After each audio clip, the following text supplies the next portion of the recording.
Anthony around.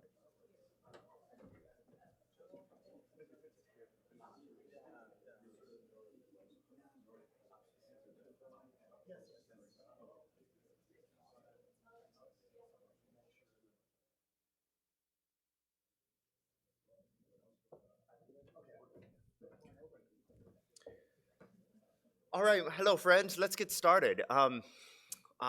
Thank you for coming. I understand that Ruth Bader Ginsburg is speaking at this very moment. This is an admirable crowd, especially in light of the hour, the day, and the competition.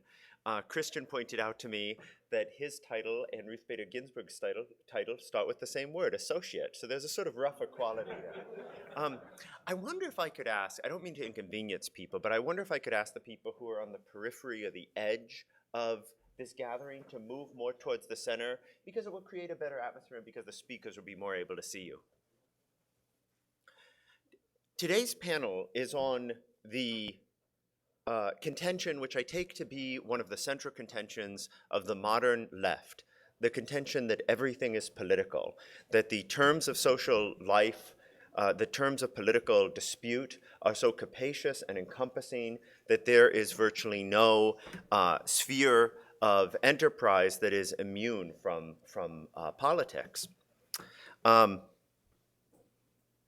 is to say, science, law, music, family, all the various things that make up our hobbies, our social lives, our personal concerns, all the things that we might ordinarily think to be set aside from topics of policy, government, and the like, are in fact part of government and policy. Indeed, language itself is part of the terms of political dispute in society. Politics is part of all of it. I remember this from when I was an undergraduate at Yale College, where it sort of took tragicomic form. In the senior thesis topics, I would hear my friends and acquaintances present. You would say, "What are you doing for your senior thesis?" to a music major. I was a music major. And they would say cello performance and social justice. Or you talk to your math friend and they would say set theory and social justice. Or you would talk to your historian friend and they would say ancient Chinese history and social justice. It was always and social justice, just for reasons of social status. I mean, you needed to have social justice attached to the title of your senior thesis to be respectable among your peers. The implicit thesis of that practice is, let no sphere of learning be set aside from the effort to make the world more just in the eyes of those who think of justice this way. There should be no shelter from the storm. But there's a more serious argument undergirding this. I think it is most brilliantly, and I choose that word advisedly, I think it is a brilliant argument. It is most brilliantly set forth by Catherine MacKinnon and Roberto Unger, in my view. It is that the categories of social life are constructed, and those categories are constructed by means of power. Insofar as we are disputing the power relationships that led to those categories, all the terms of social life are open to what we broadly characterize as political dispute. So think about gender as an example that both of them took seriously, and Catherine MacKinnon especially seriously. Gender is not just biological sex. It is a culturally inflected category created by power relationships between men and women, and precisely what it is that the modern feminist movement wants to dispute is the creation and nature of those power categories. Roberto Unger expanded that to virtually all of the terms of social life. He said that politics is open-textured. Anything from language to gender to baseball can be at any given time rendered, seen in terms of its undergirding power relationships and disputed for that reason. I react to this argument with profound ambivalence. I find it largely persuasive. I am inclined to agree with it. But rather than regarding that with glee, I regard it with foreboding and sadness. For one thing, it seems to me to proffer an unsustainable level of conflict in social life. It means that there is no shelter from the storm between people. I walked into my favorite coffee shop in Chicago recently, and the person behind the counter was reading a book, How to Love the Republican in Your Life. And she said that she was I started chatting with her about it. She said she's on the left, she's in love with a boy who's conservative, and she's trying to figure out how to handle that. And I thought, why is it necessary to have a book to address that? But of course, I knew the answer in my heart. I knew it is necessary to have a book to address that because those things are increasingly difficult for people to negotiate across both political sides. So I regard this with foreboding and sadness. At the same time, I also have doubts about the underlying argument and proposition. It seems true to me that the default pronoun being he, or the default last name being the man's last name, are political statements of just the kind that Roberto Unger and Catherine McKinnon suggested. At the same time, in the two areas I know best, law on the one hand and scholarship on the other, my impression is that there is such a thing as neutral excellence. It is not all politics. That is a false appearance, that in fact there are principles that are neutral in character and there is an excellence that is neutral in character. And so I'm left convinced neither of one side or the other. I'm just uncertain what to think. I find the argument in principle and in many individual instances persuasive, but I don't think it is a sustainable way to organize social life, and it doesn't seem to me to be true of the areas I know best. What is one to think? Perhaps some of you have these same conflicted ideas. We have a wonderful panel to address them. I'll go in order of speaking. Steve Sachs will speak first from Duke, and then Tara Grove from William and Mary, Christian Burset from Notre Dame, and Guy-Uriel Charles from Duke, each taking on this topic in a different way. I have no idea what they're going to say. Well, I have just the roughest idea, a glimmer of an idea of what they're going to say. Suffice it to say that there are different opinions on the topic, as befits a panel of this nature. Thank you all, and welcome to our panelists.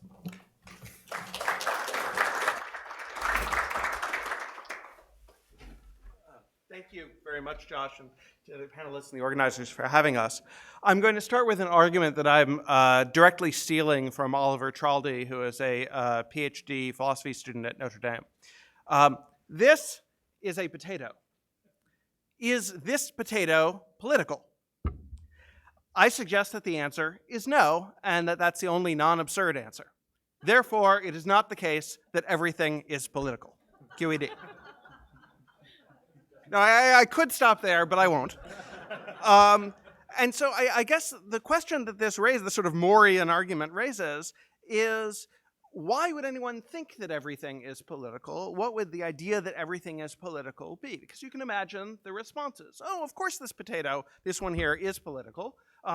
Just think about the world of farm subsidies, or the Irish potato famine, or the colonization of America that allowed us to cultivate potatoes worldwide, and so on. I think what is important, and what this example shows us, is that we need to separate what is political, or what is best understood as political, from what can be politically salient. So if the question is, are there questions one could ask that would look through the lens of politics, through the lens of some kind of collective self-governance or collective decision-making process that affects a given topic? And the answer is almost always yes. Are those the questions the best way to understand a particular topic? Not always.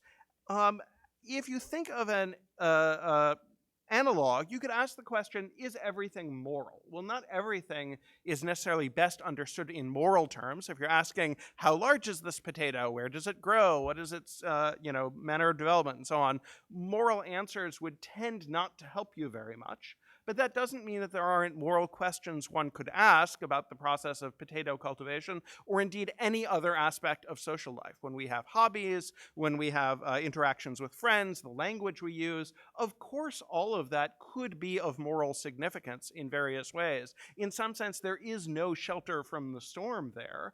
Anything we do can be subject to moral scrutiny. But that doesn't mean that it's the best way to understand every feature of human life. Two aspects that flow from that. One is, I think part of the sense that everything is political, if we translate it into is everything moral kind of language, is a question about intensity. Is there still a category of imperfect duties, things you ought to do, but that aren't necessarily spelled out? Is there still a category of the supererogatory, things that would be nice but are not absolutely required? When it comes to politics, often the sense that politics is exhausting, that it demands too much, I think comes from a view of the world that denies these kinds of categories of imperfect duties or things that are just supererogatory, beneficial but not required. Those definitely are contested in the moral realm, and I think they can be contested in the political realm too. If you think that you have to be doing at every moment what is the best thing to do morally, likewise you might think at every moment you have to do what is politically right or politically correct. And I think that is an exhausting way to live, and that's one of the arguments in the moral discussion that comes up again in politics. A second lesson we can draw from this potato is that a lot of things can attain a secondary political language or sort of secondary political implications, even if they're not political in and of themselves. So it could well be that, in some future time, having a potato is some sort of protest message. Like, wearing an orange tie during the Ukrainian Orange Revolution, or eating at Chick-fil-A, which might not have been thought to be a political statement, but now in some ways is. And what counts as a political statement, what our language of politics is just going to change. It has nothing to do with the underlying activity, or not always a lot to do with the underlying activity. But what is seen as sending a message depends on what everyone else is doing around that activity. And so there can be things that are not in themselves political, but take on political meaning because of how the rest of us relate to it. So finally, if we're trying to get a sense of, do these categories mean that sort of everything has this sort of super added language to it? Should we just sort of accept that and run with it? I think that the answer is no. And I think the answer is that the reason is that if we said everything is political in the sense that it always has additional political meaning, it's always sort of exhaustingly demanding of us, we would lose a sense of what politics is for. When you have a political fight, part of the point of a political fight is to get to a stage where you can have legal or social changes that are understood apolitically. So I think the best example for us lawyers is enactment of a statute. Whether we should have Title VII or not, that was a big political fight. Then they passed it. The fact that it exists is not, in some sense, a political question. That's just an easy, obvious legal question. If you're asking, is there Title VII now? The answer is yes. And that should not be a matter for political dispute. What you want is the kind of durable achievement that will yield non-politically controversial answers about what has been achieved. And that doesn't work if all technical areas of law or of science or of anything else are thought to be politics in disguise. If the question is always open for revision, what does the statute say? What does it mean? What does it provide? If we never get any apolitical answers to that question, then it's not clear what politics has ever brought us. You should be able at some point to say, because of this political fight, we have achieved X, and X can be understood without needing to return to the political fight that gave it birth. I think that if we give in to the temptation to view everything through a political lens, not only will we fail to understand certain features of our friendly potato, but we will also fail to understand what politics is actually for. Thank you.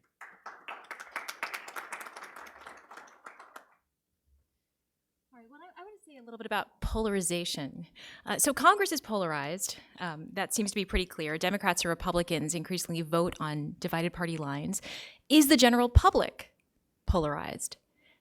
That is, do people in the general public believe a certain set of predetermined things? That's far less clear. It seems to be more true among elites than the general public, but not clear that the general public seems to be a little bit more divided. The problem with the general public seems to be more what political scientists call affective polarization. That is, people may actually not be as divided as Congress, but people believe that the other side has a certain set of beliefs on abortion or affirmative action or guns, and that the other side is bad, morally problematic. So, for example, some political scientists write that Republicans believe that self-identified Democrats must be unpatriotic, ill-informed, and uncharitable, whereas Republicans are patriotic, charitable, and well-informed. And we see this in a large number of aspects of life, including in the personal. So this gets back to something Josh said at the beginning. Are people okay with having their kids marry somebody from the other political party? In 1960, only 4% of Democrats and 5% of Republicans said they would have a problem with their kids marrying somebody from a different political party. 50 years later, in 2010, 33% of Democrats and 49% of Republicans said they would find it highly problematic if their child married somebody from a different political party. According to a figure in 2016, these numbers may be as high as 60% or up. So it sounds like not as many people are buying How to Love the Republican in Your Life these days. In fact, only about 9% of married couples as of 2009 were dual-party couples.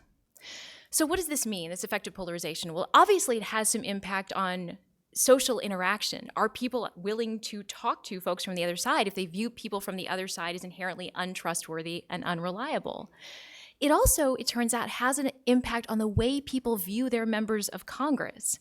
So a Republican views a Democratic member of Congress as less trustworthy and more likely to have ulterior motives for what they are doing, and likewise a Democrat in a district views her Republican member of Congress as less trustworthy.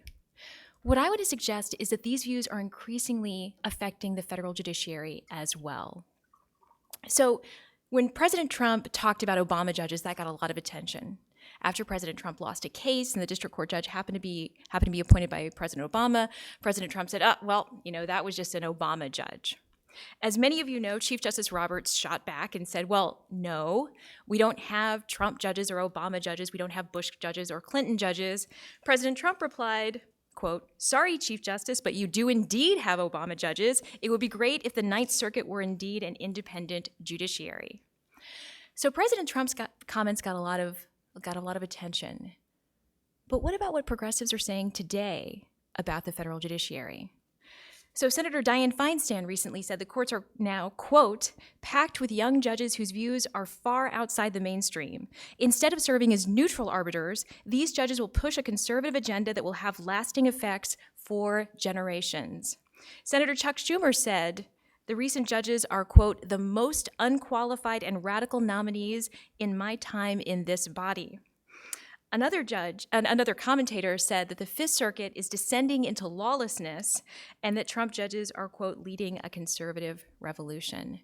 Now, lest you think that these are completely new comments, actually they go back a few decades. There were far fewer of these comments in the 1980s and 1990s, but in the 1990s, then presidential candidate Bob Dole called out by name several Clinton appointees and talked about what radical liberals they were. And one of my favorite comments from 1984, Senator Ted Kennedy said then nominee J. Harvey Wilkinson for the Fourth Circuit Court of Appeals was, quote, "the least qualified nominee ever to be submitted for an appellate court vacancy." But note this trend. It's not that the judiciary is ideological. It's that their side is ideological. My side has independent judges who rule neutrally. The other side has judges that are going to be biased and ideological. What I want to suggest to you is this is a highly problematic thing for the federal judiciary. One thing that political scientists have pointed out, mostly with respect to the Supreme Court, but it applies equally to the lower federal courts, is that the federal judiciary needs sociological legitimacy. That is, it needs external legitimacy in our country. The idea is that people need to perceive the judiciary as independent. And note, I'm not trying to say that judges actually are political in the way that they vote. I'm saying that they are perceived as being biased in the way that they vote against my side if they are from the other side. And this is highly problematic because in order for the federal judiciary to function, people need to view it as legitimate. And not just the people who agree with the federal court decision. It is actually far more important that those who disagree with a federal court decision view the federal judiciary as legitimate so that they will abide by the decision with which they disagree. Political scientists have a refrain that I particularly like. Legitimacy is for losers. We need the losers in cases to believe in the legitimacy of the federal courts. And increasingly, with the rhetoric on both sides, with the increasingly divisive nature of our appointments process, where I submit to you, in the future, if there is a division between the president and the Senate, they're controlled by different political parties, we will have few to zero federal judges actually confirmed for the federal judiciary. With this increasingly divided society, this is going to be highly problematic, not only for the functioning of the federal courts, but also for long-term compliance with federal court decisions.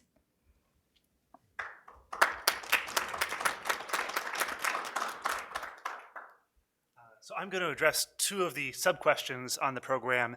Is the reach of politics broader now than it once was? And has politics become a substitute for religion? Because implicit in the question of is everything political, there's this underlying sense that things have gotten worse.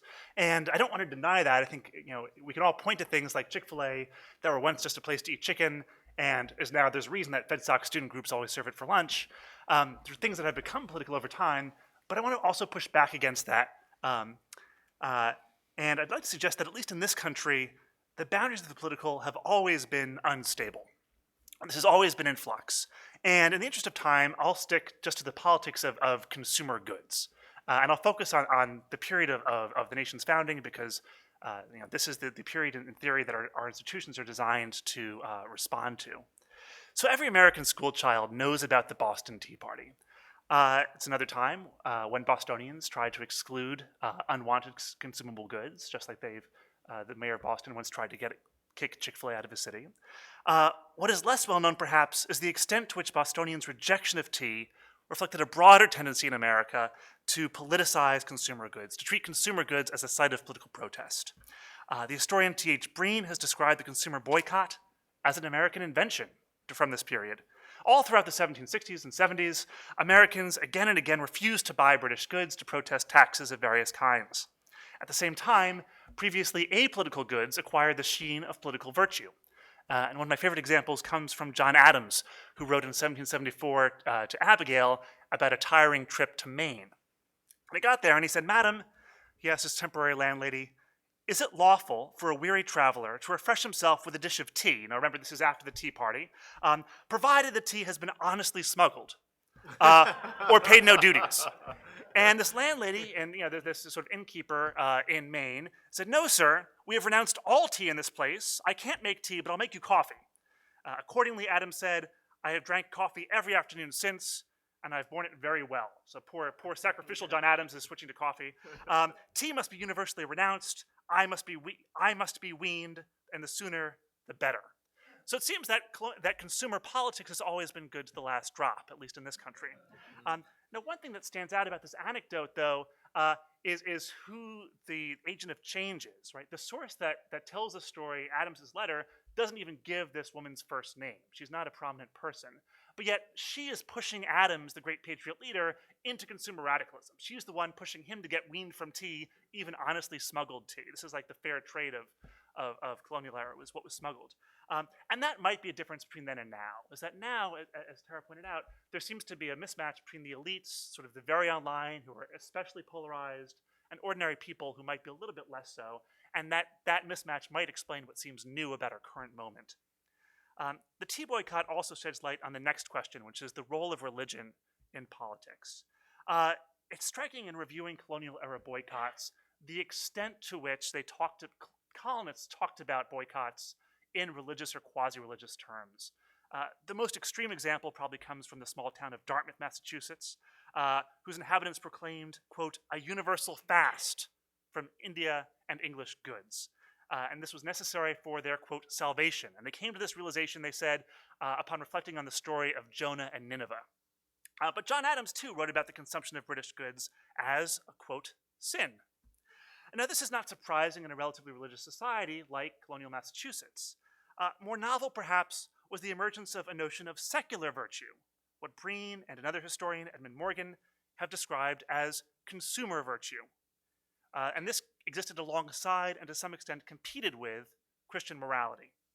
This new consumer virtue allowed ordinary colonists to work out their political salvation merely by exercising appropriate self-restraint in terms of what they bought or what they didn't buy.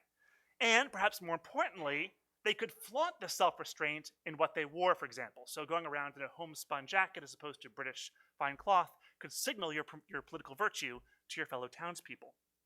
So it doesn't seem all that surprising then that Americans today continue to project their political impulses onto politics, as religious impulses onto politics, or that the political morality of everyday consumption competes in some sense with religious morality. Indeed, we're much tamer about it today, right? If you eat Chick-fil-A on the wrong side of town, you're not going to get your windows broken or hot tar poured on you, as would have happened if you broke colonial-era boycotts. Of course, there are differences. Although Americans have long thought about political commitments in religious or pseudo-religious terms, the tendency was limited by religion itself in several respects. So religion was, to some extent, an independent competitor with politics as a source of morality and virtue. Religious affiliation competed with partisan affiliation as a source of identity. And communal and institutional religious leadership could serve as a brake on polarization. So think, for example, of the good feeling that's supposed to come with every year's Al Smith dinner. All of that is changing. Institutions are politically weaker. This is certainly true of my own Roman Catholic Church, at least in the political sphere. And their leaders are less trusted to give moral or political guidance. And that in turn makes it easier for individuals to form their own consciences based on partisan commitments, to baptize, as it were, their political projects. And the extreme version of this is partisan sorting by denomination. We increasingly worship with our partisan allies, to the extent that we worship with anybody at all. Fewer Americans identify with any faith tradition, and it seems to me likely that they were going to fill that gap with something else, and politics seems like a good candidate for that. But even all of this is not especially new. Americans have always picked or formed churches based on political commitments. So think, for example, of all of the Protestant churches that split in the run-up to the Civil War over the question of slavery. I'm not sure whether we should find this good or comforting. On one hand, it suggests that this situation that we're in is not totally novel. On the other hand, the examples I'm giving are all from run-ups to divisive and bloody civil wars, so I'm not sure which way this cuts. But this also makes it harder to pin down exactly what is different about today. Again, I do think that there is something different, certainly over the short term, but even over the long term, something feels different to me. So my goal in stressing continuity is not to say that nothing has changed, but to help us think more carefully about what exactly is the change that we're confronting. And also, when we think about is everything political, is that a necessary state of our political and institutional life, or is there something that has changed and therefore might change again? Thank you. Thank you for having me. This is my first FedSoc event, and so thanks to my colleague Steve Sachs and to those who've organized it. And so I'll make my first political statement.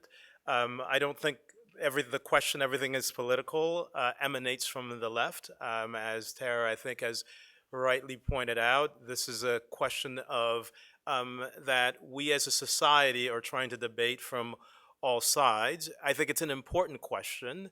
I teach constitutional law, civil procedure, and election law.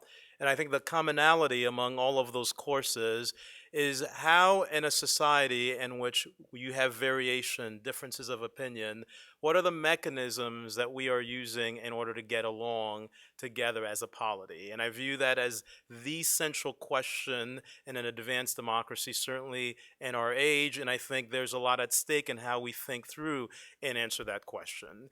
What I want to do is to begin by thinking through what do we mean by political? And I want to stress or put some emphasis on 4 different ways that what we can mean when we say is everything political. The first thing that we can think about is that outcomes are a function of pure political power. So this is where Josh started us off, essentially with the McKinnon quote. And yes, there are areas in which that is true, but I think as a descriptive matter, that is clearly not true of most areas of our lives. So for example, we don't think getting a job at a law firm is simply a function of one's partisan identity, right? That the outcome is not simply determined by non-merits-based criteria, that is simply a function of who is in power and what it is that they want outside of the external constraints. Second, we can mean by political that certain things are contested and arenas that have become contested, certain matters, propositions have become contested, and arenas in which they should not have become contested. So this is the interesting example that have been used with respect to Chick-fil-A. It didn't used to be the case that it mattered what you ate for lunch when events were being sponsored by whatever entity, and now what you eat has become a contested factor in particular domains, and the assumption and the question is that should not be so, right? So we could mean by political the contestedness of things that should not be contested and domains in which they shouldn't be contested. Third, we could mean by political the political process itself. All right, so that is things that are subject to the political process. And then fourth, we could mean by political partisanship. Right, so that there's a distinction here between everything else and that we have become much more partisan. So just to reiterate, one way that we could think about what it means to be political is that outcomes are simply a function of power and are not a function of other things that we might care about, such as merit or rules or norms. It's just a function of who has the power, they dictate the outcome. Second, political could mean contestedness, and contestedness in domains in which things should not be contested. Right, so for example, we might say in our places of worship, certain things have become contested, and that's the wrong arena. It isn't that that these things ought not be contested. We ought not debate X, Y, or Z, but it's the wrong arena for them to become contested. Third, we could simply mean the political process itself, or fourth, partisanship. Now, this is not exhaustive, but I think it serves to frame particularly the prior statements, but also to help us to have a better understanding on answering the question. So if the question is, has everything become political? I think Steve's demonstration of the potato is a useful and illustrative one. Well, of course not. And maybe that is at an end. But if the question is, to what extent have certain things that were once uncontested have become contested, right? Well, yeah, some things have become political. To what extent have we become more partisan? That certainly is true from the empirical political science literature that Tara has nicely outlined for us. To what extent that certain things that were outside of our political process are now placed completely within the political process, that may be true, and to what extent that certain categories that we've come to rely upon have collapsed, well, that may be true as well, right? So is everything political? No, but are there things to worry about? Yes. So the question next for me is, well, what are the categories that matter? What are the ones that are at stake? And I think this question is particularly relevant for those of us who are lawyers. So for me, I begin with the proposition that there is a difference and there ought to be a difference. So I will make both an is argument as well as an ought argument. There's a difference and ought to be a difference between law and politics. That once everything collapses into either the political arena, or everything becomes contested, or everything becomes partisan, or everything that is a function of power, and power simply dictates the outcome, then we're operating in a completely different world. But that is, though, there are times in which the boundaries, and that's always been true, and in some respects, this is one of the lessons that I take from your presentation, Christian, is that the boundaries are always being contested. The distinctions between law and politics, the distinction between, I'll come to this in a moment, public and private, right? The various distinctions that we take for granted, the distinction between civil and public, all right, religion, non-religion, the boundaries are always being contested, but we have not yet seen a collapse of some of the foundational boundaries that matter, right? And as a lawyer, one of the categories that matter to me is the distinction between law and politics, however way one wants to describe politics. So it still matters whether the defendant committed the crime or not.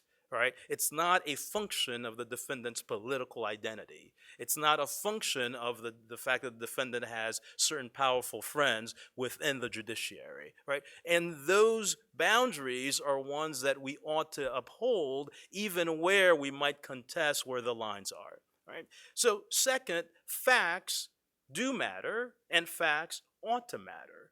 Right? So it matters whether the defendant was male or female, or it matters whether the plaintiff was in fact discriminated against or was not. Right? It matters whether the plaintiff has a legal right or does not.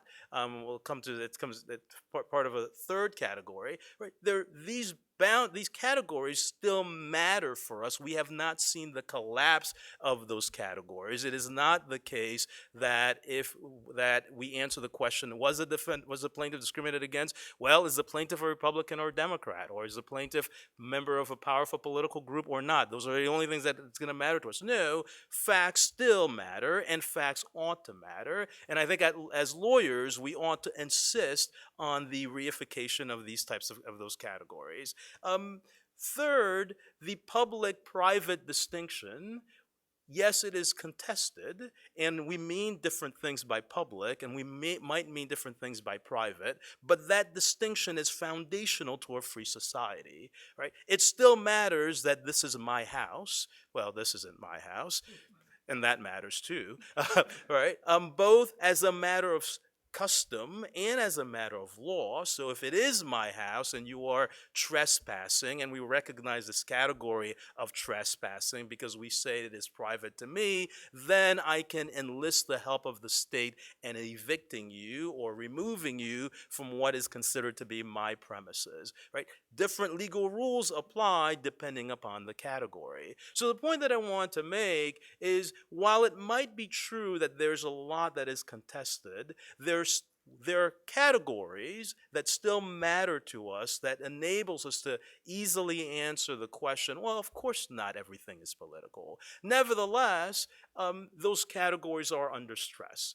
Right? And I think what ought to unite us, no matter who we are, no matter what perspective that we are coming from, is the importance of those categories. Because if we can't agree on the maintenance of those types of categories, if law no longer matters, and if everything is about partisanship or is about contestedness, if facts no longer matter, if the private can no longer be distinguished from the public, if the civil can't be distinguished from the criminal, then we no longer have the liberties that we take hold, and all that simply matters is who our allies are, and that is not a world that I don't think any of us want to live in. So this is the reason why I think the question that is being posed is an important one, that we ought to think about the distinctions that we are making, and that we ought to reify as best as we can the important set of categories that are necessary to a free society. Thank you.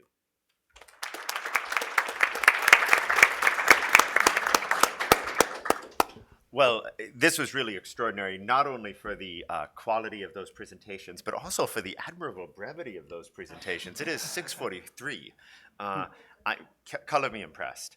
I thought maybe a useful way to proceed would be for me to pose questions arising from these presentations, and then to invite talk from the Q&A with the audience. So I noticed certain consistent points in all four presentations. One was the idea that, I'll put it this way, Walt Whitman, in his musings, his essayistic musings on democracy, talked about a quality of fellow feeling he called adhesiveness. He said democracies need a measure of adhesiveness.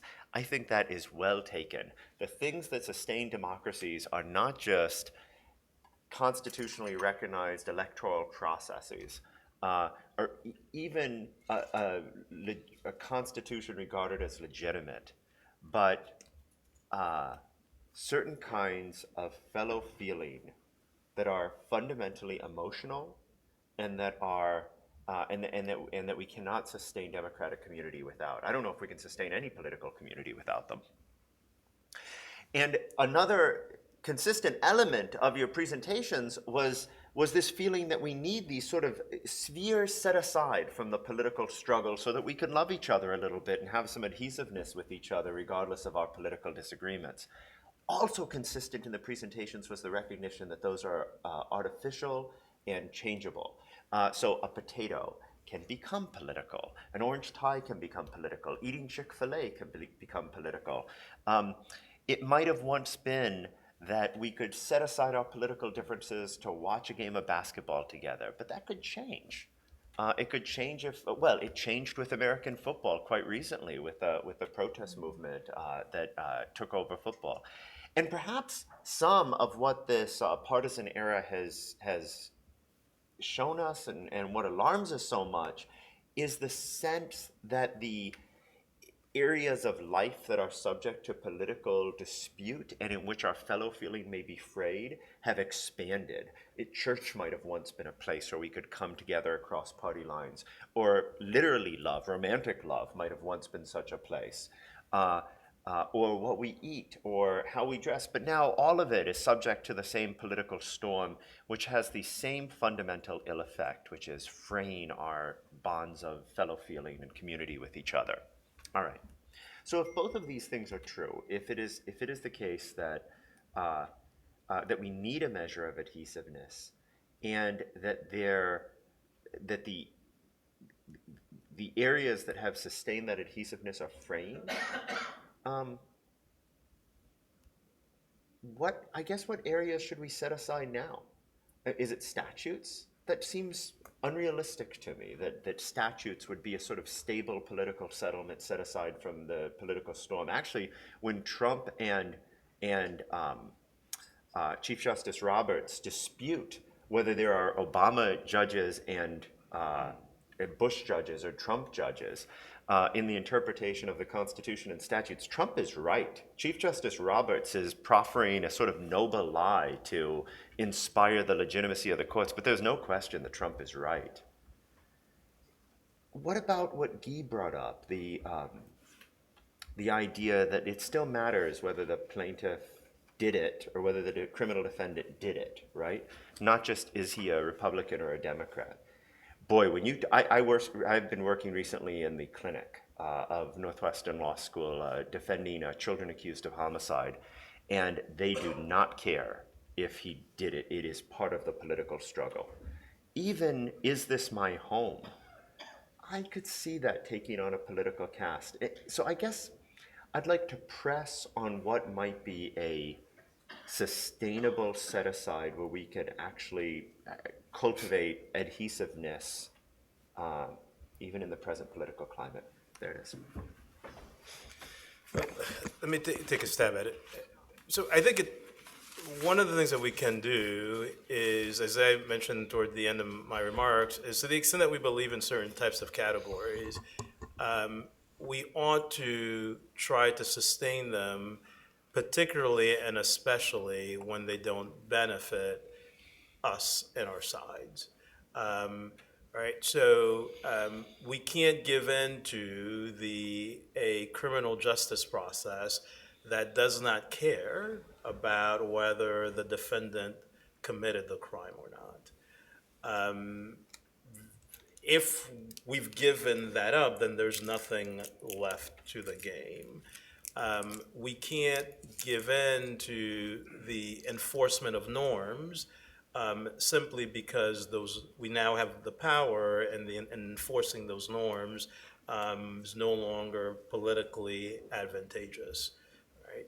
So I think it matters, particularly where we have power, to reinforce categories, to reinforce norms, to reinforce distinctions, where doing so, at least in the short term, won't benefit the side that is in power.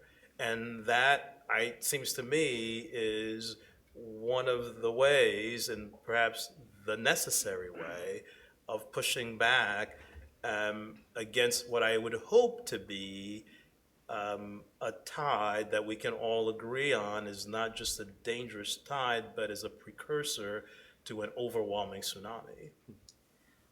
So I have a couple of thoughts. One, I want to push against the idea that Trump is right and Chief Justice Roberts was wrong. There is a subset of cases that the federal judiciary deals with where you can see some ideological leanings affect the judicial decisions. There's no question. Those tend to be cases where the doctrine is pretty vague or the constitutional text has never been elucidated by doctrine. And we do see that at the Supreme Court and to a lesser extent at the lower federal courts. We also see a tremendous amount of agreement in cases where there's agreement on interpretive method or just in cases that are not politically salient. Now, these are not the cases that senators and presidents and interest groups tend to care about in the appointments process, but the vast majority of courts of appeals decisions are still unanimous. And I think it's important for us to keep that in mind. And so I think that there is a subset of cases where there's some truth to Trump's statement, but there are a lot of cases where there's a tremendous amount of truth to what Chief Justice Roberts said, and I hope that that continues to be the case. The second thing I want to say picks up on some of Christian's remarks, as well as Guy-Uriel's remarks, and your question about how none of this is fixed. I think we should take some hope and inspiration from that fact. So many of my remarks were somewhat concerned about the judiciary in our current polarized society. But I don't assume that our polarized society is going to continue to be polarized in the same way. One of my colleagues likes to point out to me, well, we're the most polarized we've ever been since the mid-20th century. Now, why do we focus on the mid-20th century? Well, that's when political scientists started to measure polarization. We have no measurements prior to that time.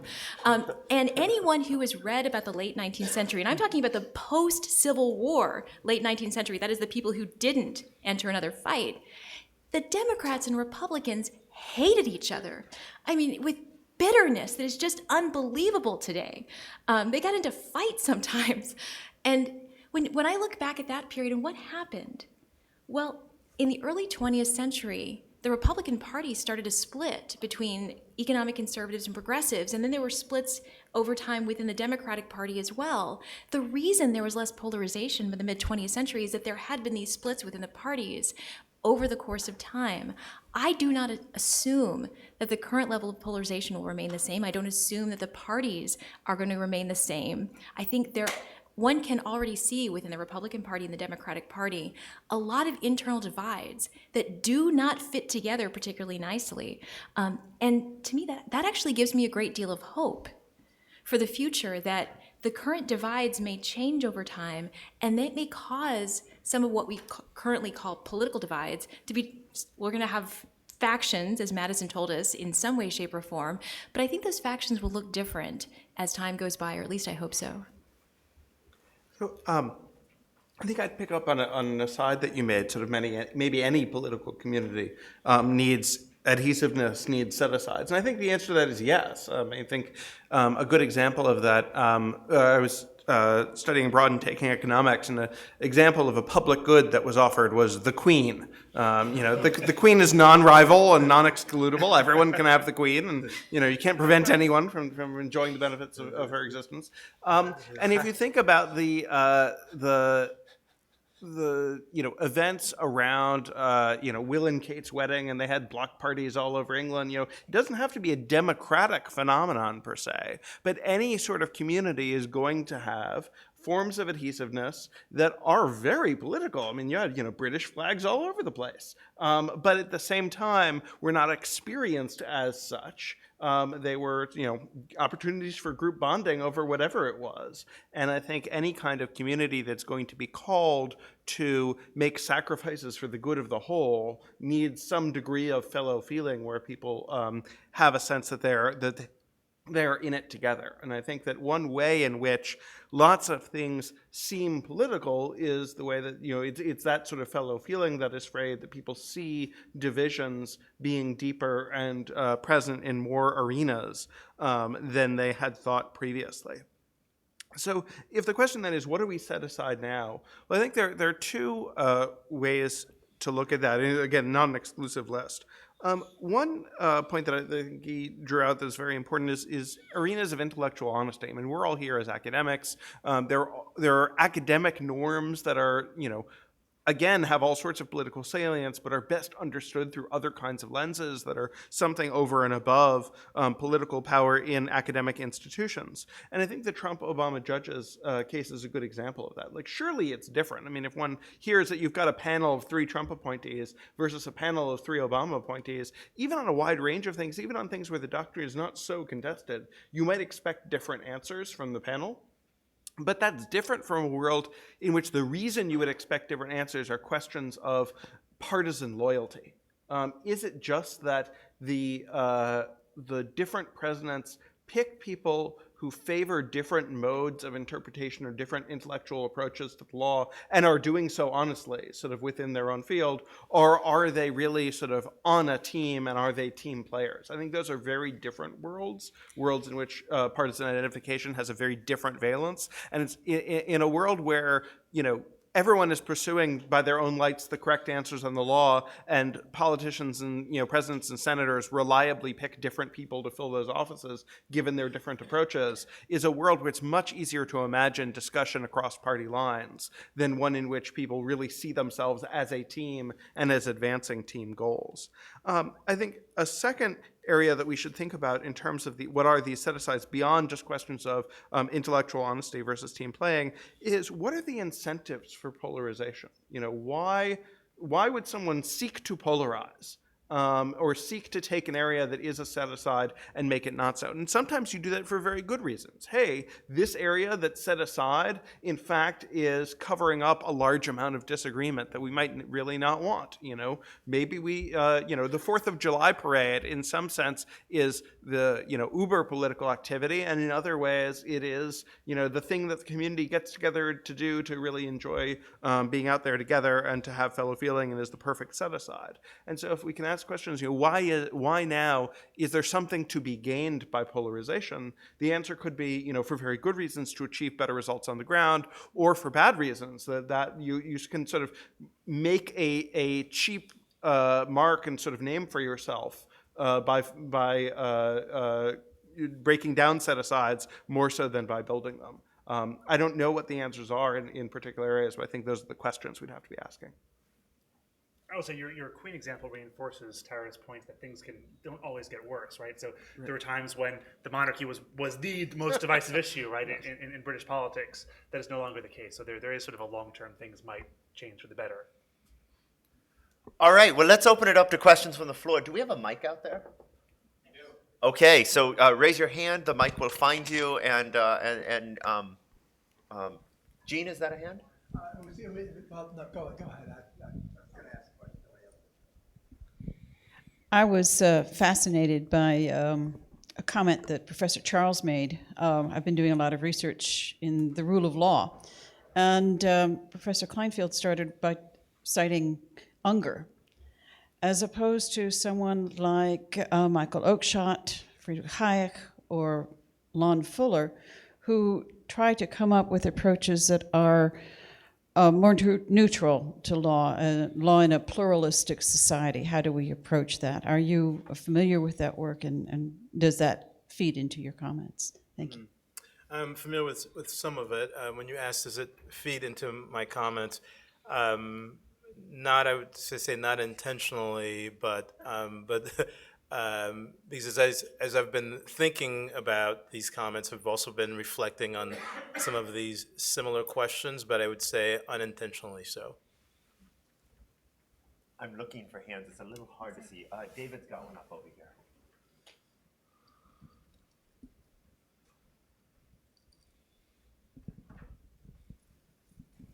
Yeah, so I was thinking that a lot of the divisiveness is tied to a sense of victimhood, and just to be completely nonpartisan and non-ideological about it extends across various, all different groups. So, just to take a counterexample from the Federalist Society kind of side, conservative Christians now feel offended if you say Happy Holidays, to be more sensitive, inclusive. Oh, you're engaging in a war on Christmas, which is a war on Christians, and so forth. But the interesting sociological aspect of this to me, and I guess maybe law professors aren't the best equipped to discuss this, is it seems to me from an objective perspective, in almost any group that you could think of, except maybe people residing in the United States illegally, you are freer, more prosperous, and so forth now. We live in a freer, more prosperous, more tolerant society by every objective measure than ever before in American history. And yet people feel themselves on all sides of the political spectrum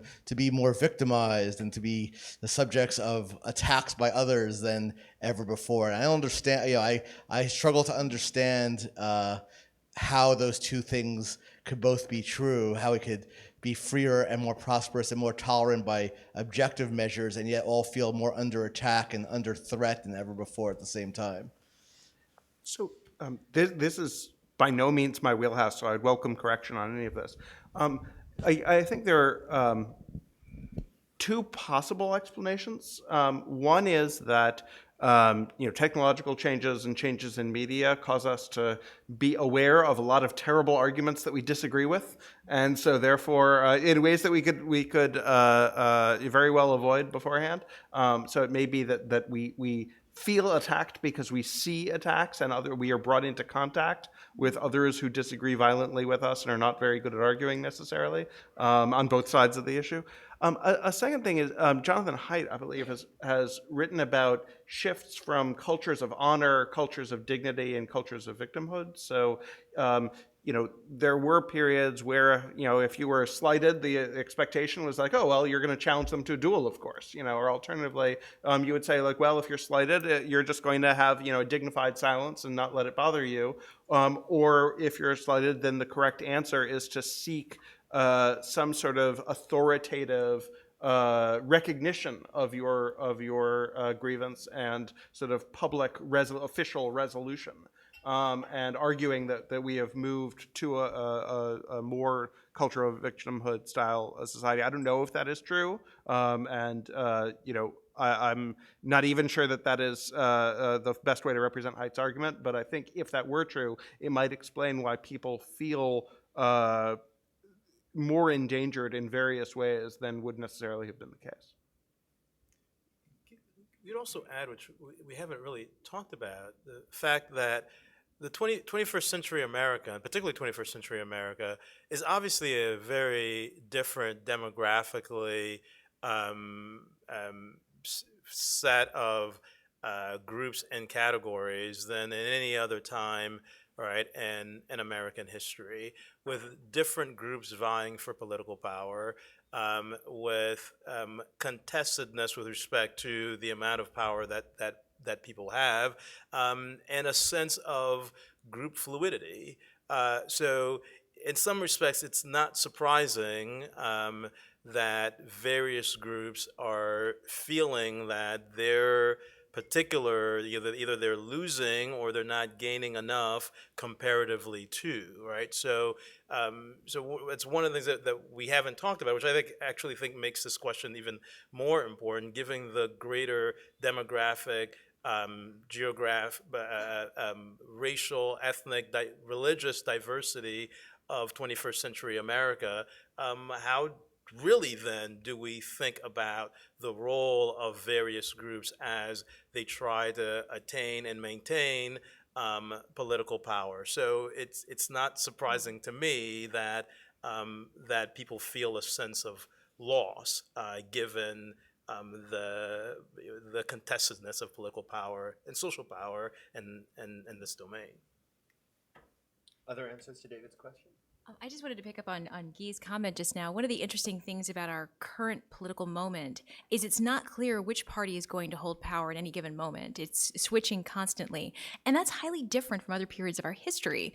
One of the reasons there was less political conflict in the early 19th century compared to today is that the Jeffersonians won, and the Federalists were pretty much obliterated as a party soon after the War of 1812.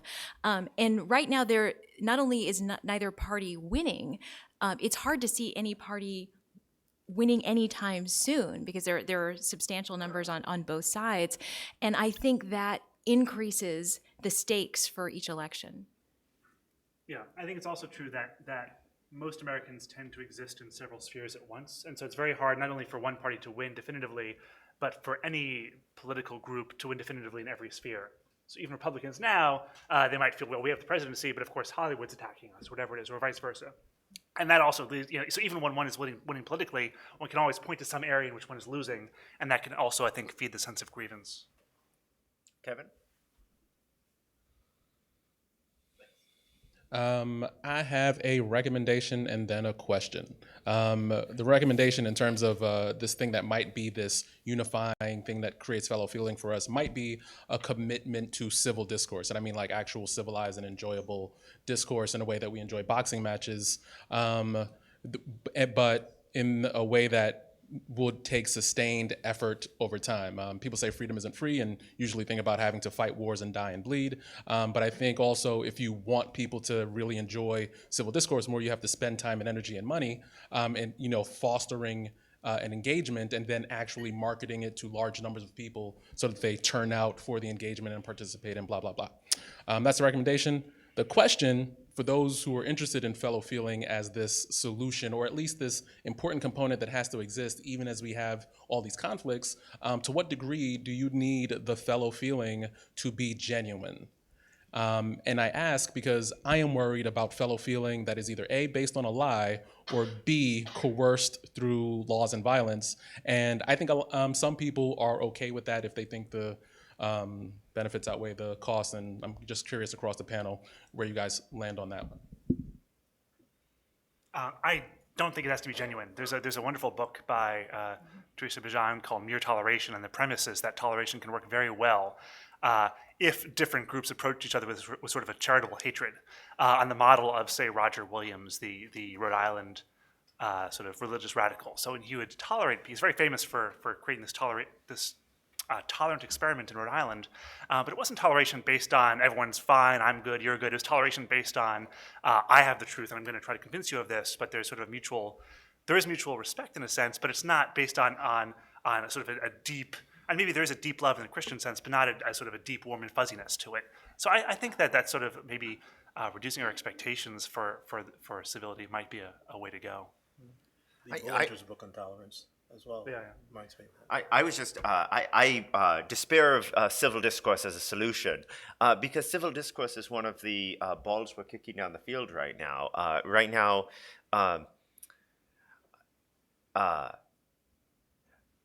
An institution like the Federalist Society champions the idea of civil discourse, and on the other side, we see norms of discourse where certain views are condemned, and that is, I'm trying to put this in neutral terms, and it's hard. It's like my tongue wraps around itself trying to put this neutrally. Right now, I think, I'll put it this way. My brother, who is a Marxist progressive, would say that civil discourse is the rhetoric of the right which it uses to protect itself from the condemnation it so richly deserves. That's what my brother would say. And that just shows how the very idea of sort of exchange of free ideas in a reasoned way without condemnation of one another becomes itself part of the political dispute.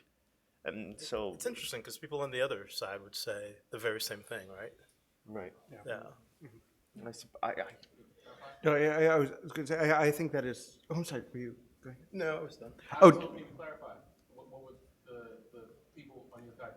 Well, meaning that some would say, look, it's the right that is uninterested in civil discourse. The right would say it's the left that's uninterested in civil discourse. Sort of, again, I objected the way that we framed the question from a right or left perspective. And then the issue is sort of how does one get out of that cycle? No, I was just going to say that I found 2016 being very interesting in that respect because there was a huge emphasis on the message on the right side. Now is the time to take the gloves off. The other side, we always play nice. We're the Washington Generals. We're just there to go down to defeat. And what we need is finally people who will stand up and fight. And what's interesting is to see exactly the same thing being said on the other side. That, the problem that we have with the Democratic Party is that, we're always too nice. And it's the Republicans who are super organized and the Republicans. And I think that is just a general fact about, it's exactly what you said about how, my side is neutral and the other side is is ideological. Everyone always sees the other side as more Machiavellian and better planned than it is. But I think on the question of whether the fellow feeling has to be genuine, I would say absolutely not. And I think the best example for this is, and it comes up in these contexts all the time, is Thanksgiving dinner. And you do not have to like, your crazy cousin, but, you smile and, shake hands and all sit down to Thanksgiving dinner together and pretend to like them for a few hours every November. And I think that goes a long way.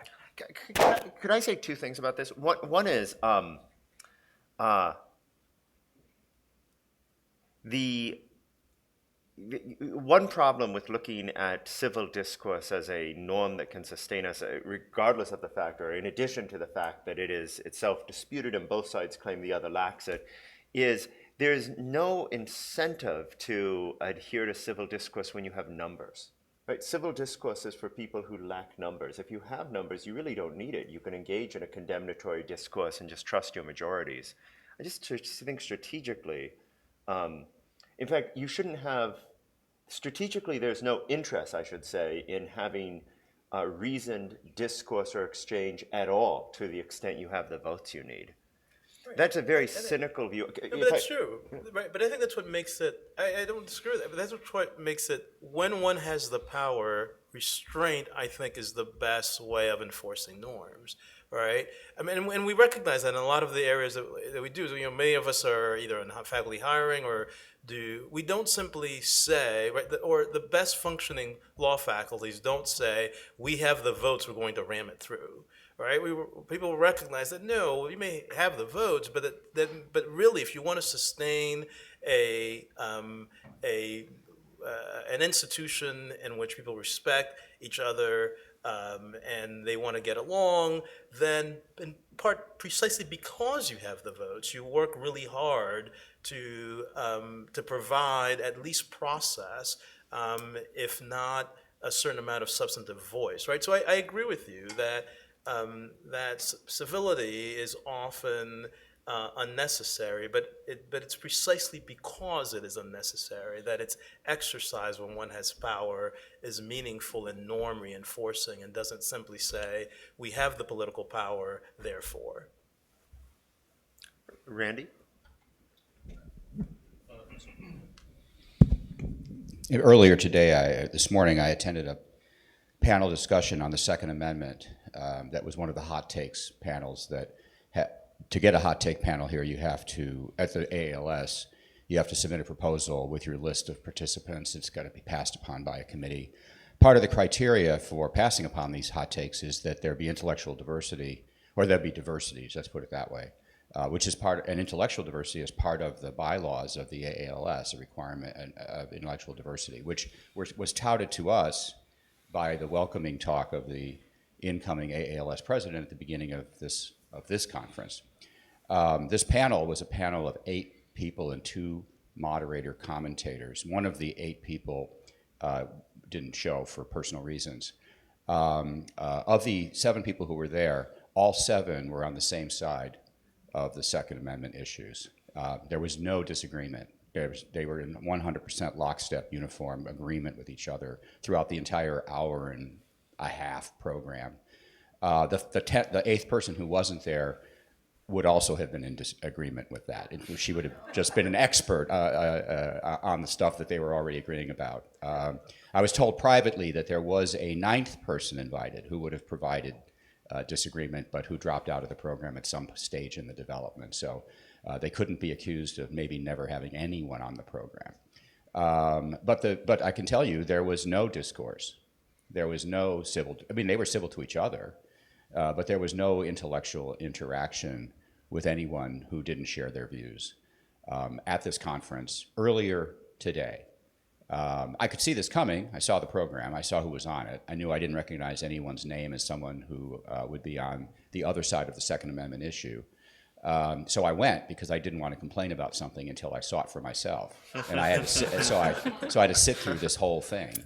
I should just tell you, as a matter of substance, 6 of the 7 people spent their entire time talking about labeling and marketing and rhetoric.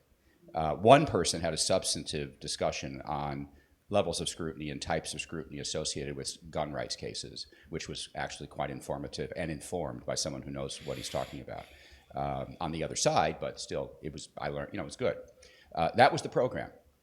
That's what and I can just tell you that after years of meeting with, in a collective way, the leadership of the AALS to try to achieve intellectual diversity over a course of years, formally at the highest levels, repeatedly, this is the result.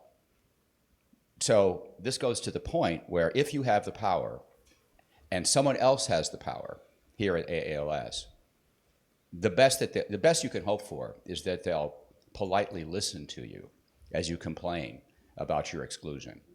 But other than that, short of a lawsuit, which is not there, I don't know that there's a legal basis for a lawsuit, but short of something like that, there's nothing that can be done. You can respectfully ask for inclusion all you like, and they will just look at you and say, we are committed to intellectual diversity, and that's it. That's all you'll get from them. Now, the alternative, of course, is incivility on the part of the people who are being excluded. Obviously, most social movements, most oppressed social movements in this country have had to resort to that effectively, usually. But that is the result. And I do think the people who happen to be in power, in this organization and in the law schools that most of us teach at, they count on the fact that the people that are being excluded will not resort to that. They rely on that. They don't even think about it because it's just so beyond the pale to think. We had a speaker at Georgetown, deplatformed. The first time we've had a speaker deplatformed, forced off the stage by both insiders and outsiders, a member of the Trump administration. Hasn't happened in American law school as far as I know until Georgetown. It happened at Georgetown.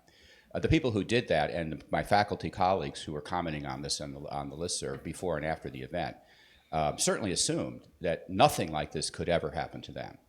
No one is going to march into their classroom and deplatform them.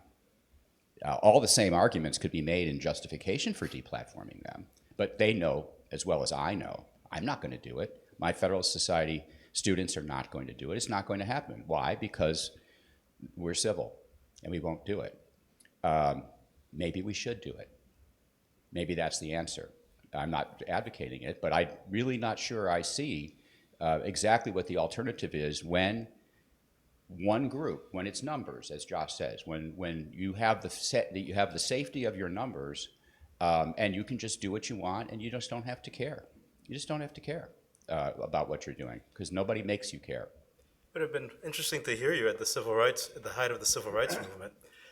This is one of the things I studies the history of race and law, and part of what's so fascinating about being a minority in the history of this country without political power is the extent to which the debates over how do you counter power when you don't have it, right? And the core norms of precisely civility, right? It's the most fascinating thing in the history of countering power and the role that civility plays and its aspect. In fact, within the civil rights framework, the politics of respectability and the debates over politics of respectability as a way of countering the use of not just political power, but physical power, right? I lived through the civil rights. I lived through the civil rights era. That's deeply fascinating. So, right. So maybe you're right that the right answer to that should have always been the exercise of not just a lack of civility. That was a debate, as